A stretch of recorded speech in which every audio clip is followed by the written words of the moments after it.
Nous allons nous pencher aujourd'hui avec tous nos experts sur ce problème de la vitesse.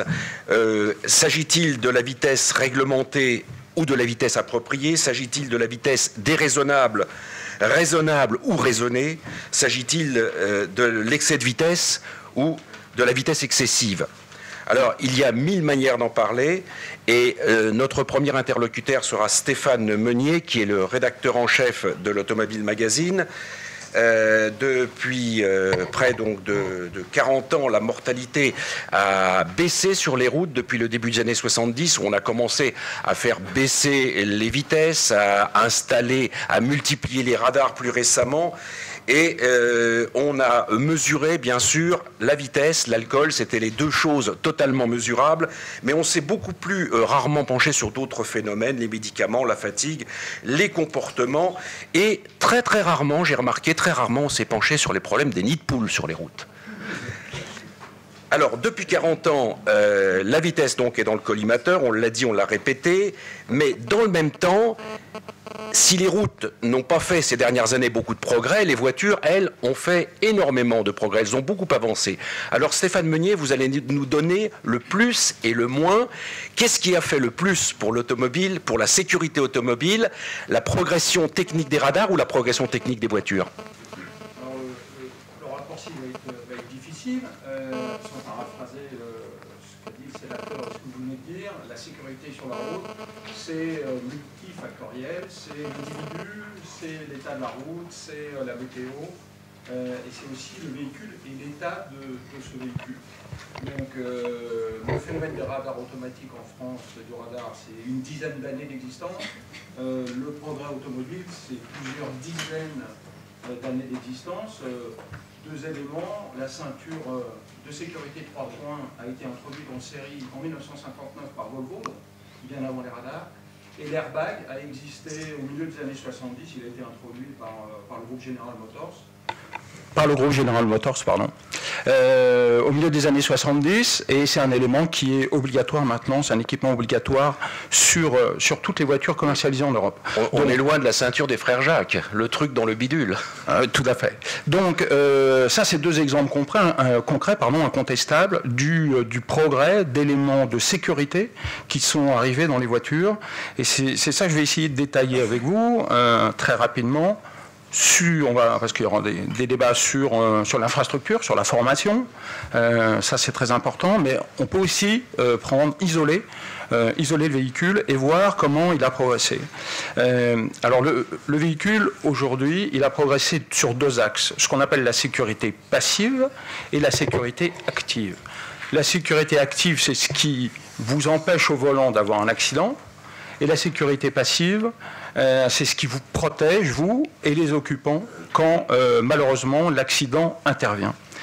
Donc ces aspects de sécurité passive, ils sont indéniables. Je viens de vous citer la ceinture de sécurité 3 points, les airbags, il y en a jusqu'à 7, 8, 9 sur certains véhicules aujourd'hui. C'est un équipement de sécurité obligatoire, de même que l'ABS, donc un système qui empêche vos roues de bloquer en cas de freinage intensif. Et puis, on a vu récemment aussi l'obligation pour les nouveaux véhicules de disposer d'un système ESP anti-dérapage, donc qui évite très très majoritairement les pertes de contrôle des véhicules.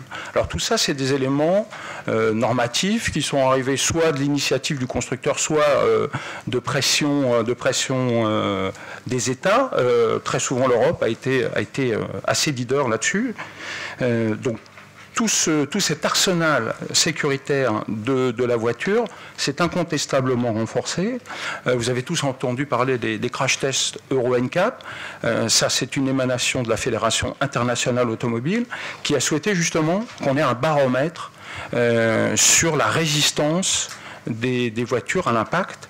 Et donc, on a aujourd'hui des voitures qui sont extrêmement sophistiquées, extrêmement parées, pour répondre à la protection des occupants en cas de choc frontal latéral.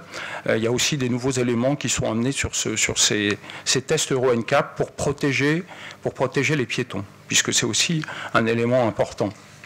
de la sécurité routière, c'est pas seulement les gens qui sont dans l'habitacle, mais aussi les intervenants de roues, les piétons, les cyclistes. Il faut penser à protéger tout ce monde. Donc aujourd'hui, même la plus petite voiture du marché que vous pouvez acheter neuve a une cellule de survie qui est capable de résister à un impact de 30 tonnes à 50 km/h. Donc c'est quelque chose d'exceptionnel. Et ça, c'est effectivement un élément incontestable du progrès de la sécurité routière. C'est-à-dire que vous sortez indemne aujourd'hui, je dis vraiment indemne aujourd'hui, d'accidents majeurs dont personne ne serait sorti il y a même 10 ans d'accidents de moindre importance et de moindre force. Donc cet aspect de la sécurité passive, il est assez facile à décrypter, il est assez objectif, puisqu'on peut compter les airbags, on peut qualifier et quantifier la qualité des ABS, des antidérapages, et puis, bien sûr, ces équipements de sécurité qui sont liés à la recherche de la meilleure note pour les constructeurs au crash test Euro NCAP.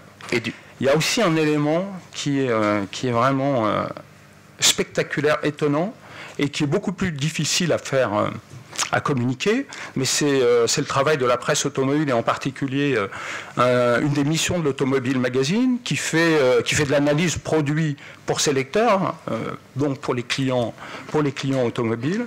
Donc c'est pour ça qu'il y a une douzaine d'années, nous avons mis en place une procédure d'essai qui existait déjà dans beaucoup de journaux spécialisés, mais nous avons choisi de faire certifier ce protocole de mesure des voitures par un organisme d'État qui est l'UTAC, le même organisme qui homologue les voitures neuves pour la France et pour d'autres États si nécessaire.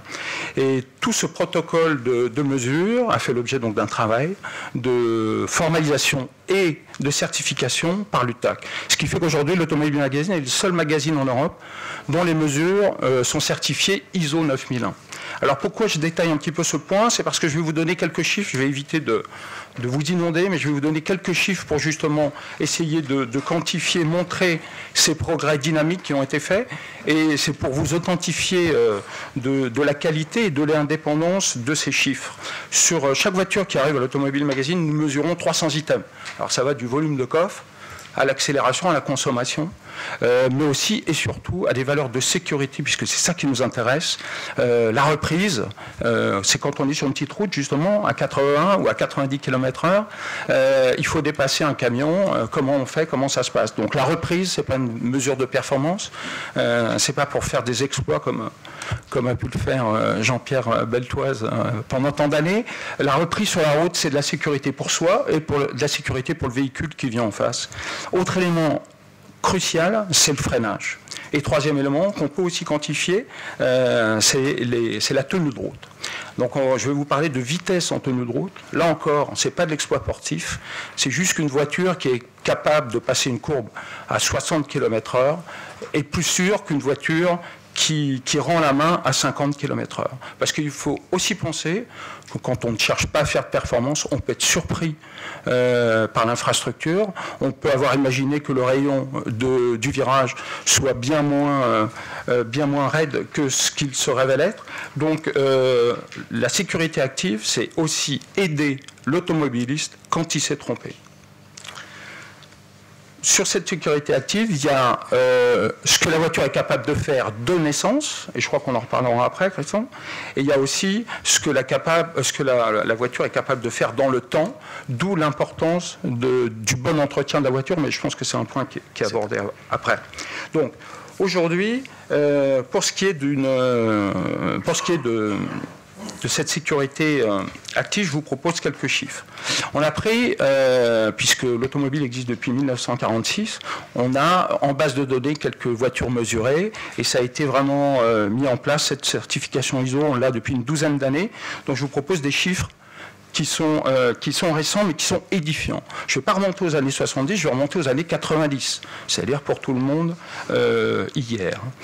Si on prend en 1990 une Clio, que vous connaissez, avec son plus petit moteur, le 1,2 litre essence à l'époque, cette voiture lancée à 90 km/h avait besoin de 45 mètres pour s'arrêter totalement. La même voiture de la génération d'après, c'est-à-dire la Clio en 2001, dans les mêmes conditions, elle était à l'époque dotée de l'ABS, avait besoin de 42 mètres. Et aujourd'hui, si on prend la Clio 4, qui est sortie il y a 2 ans, que vous pouvez voir dans la rue, avec la même motorisation, 1,2 litre, donc toujours la version la plus modeste, on ne vous a pas pris des exemples avec des Porsche 911 et des super sportifs. Aujourd'hui, cette voiture s'arrête en 40 mètres. C'est-à-dire qu'entre 90 et 2012-2014, on a gagné plus de 5 mètres en distance de freinage, à une vitesse qui est de 90 km/h. 5 mètres, c'est une voiture et demie, et qui est devant vous ou un piéton qui est dans votre capot. Ça, c'est un premier élément. Un deuxième chiffre, à 130 km/h, les mêmes voitures, une Clio donc 1200 en 1990 réclamait 82 mètres pour s'arrêter de 130 km/h jusqu'à 0, l'arrêt complet. La même Clio aujourd'hui n'a plus besoin que de 70 mètres. Donc on a gagné plus de 12 mètres. Pour vous donner 12 mètres, là ça commence à faire un très très long camion que vous avez évité. Pour vous donner un autre exemple, la Clio d'aujourd'hui qui s'est arrêtée de 130 à 0 km/h, au moment où elle est arrêtée, la Clio de 1990 roule encore à 50 km/h. Donc ça c'est un progrès de sécurité active incontestable et c'est des chiffres de mesure qui nous permettent de l'avancer. Ça, c'est la partie moderne de l'automobile, puisque 1990, on est déjà dans les préparations des crash tests Euro NCAP, et l'idée du radar existe déjà dans beaucoup de pays européens, comme par exemple l'Angleterre. Autre donnée chiffrée, et après, je ne vous embête plus avec ça, mais c'est vraiment pour vous montrer ces progrès dynamiques qui ont été faits, et encore une fois, c'est de la dynamique de sécurité, c'est pas du tout de la recherche de performance. On va remonter un petit peu plus loin avec la Super 5. Donc la Super 5, c'est la version évoluée de la R5, c'est la dernière petite Renault avant la Clio, donc c'est une voiture qu'on peut encore acheter dans les années 90-92, c'est l'entrée de gamme chez Renault. Si on était dans un virage à l'époque avec cette voiture, un virage à rayon constant, c'est-à-dire une sortie d'autoroute, qui sont plutôt très bien calibrées, puisqu'on a souvent de la place quand on fait une autoroute et qu'on fait en sorte que le virage ne soit pas piégeux. Donc, on s'imagine dans cette bretelle de sortie. Eh bien, la Super 5 de l'époque permettait, avant de rendre l'âme, c'est-à-dire avant que le nez glisse et que vous vous retrouviez éventuellement dans le rail, on pouvait passer à 61 km/h. 10 ans plus tard, la Clio, dont je vous ai parlé tout à l'heure, permettait de passer à 75 km/h. C'est-à-dire qu'on avait gagné 14 km/h. C'est pas pour faire une performance, encore une fois, c'est juste que quand on s'est trompé, quand on est arrivé trop vite dans ce virage, on a 14 km/h de marge, ce qui est beaucoup avant que la voiture ne vous fasse défaut. C'est-à-dire qu'elle vous propose 14 km/h pour rattraper votre erreur. Autre élément très important, on parle beaucoup de routes sèches. Les conditions sur route mouillée sont encore plus importantes. Chaque mètre est encore plus compliqué. Un exemple, freinage en ligne droite, sol mouillé à 70 km/h, comme sur le périphérique parisien, sauf qu'il n'y a pas de ligne droite sur le périph', mais 70 km/h, vous le connaissez. Il fallait, selon le talent de nos mesureurs, parce que là, j'ai une grosse fourchette à l'époque, il fallait de 37 à 45 mètres pour s'arrêter, 70 à 0 sur sol mouillé. La Clio, 10 ans plus tard, mettait 26 mètres, c'est-à-dire qu'on avait gagné de 10 à 20 mètres en ligne droite. Merci. Voilà des chiffres que je peux vous laisser, on a des copies. Voilà des éléments chiffrés, incontestables, qui montrent que, tant dans sa structure que dans ses compétences dynamiques, la voiture, le véhicule, a progressé extraordinairement, et que c'est un progrès qui est constant, régulier, qui viennent à l'initiative du constructeur ou qui viennent des États ou des institutions européennes.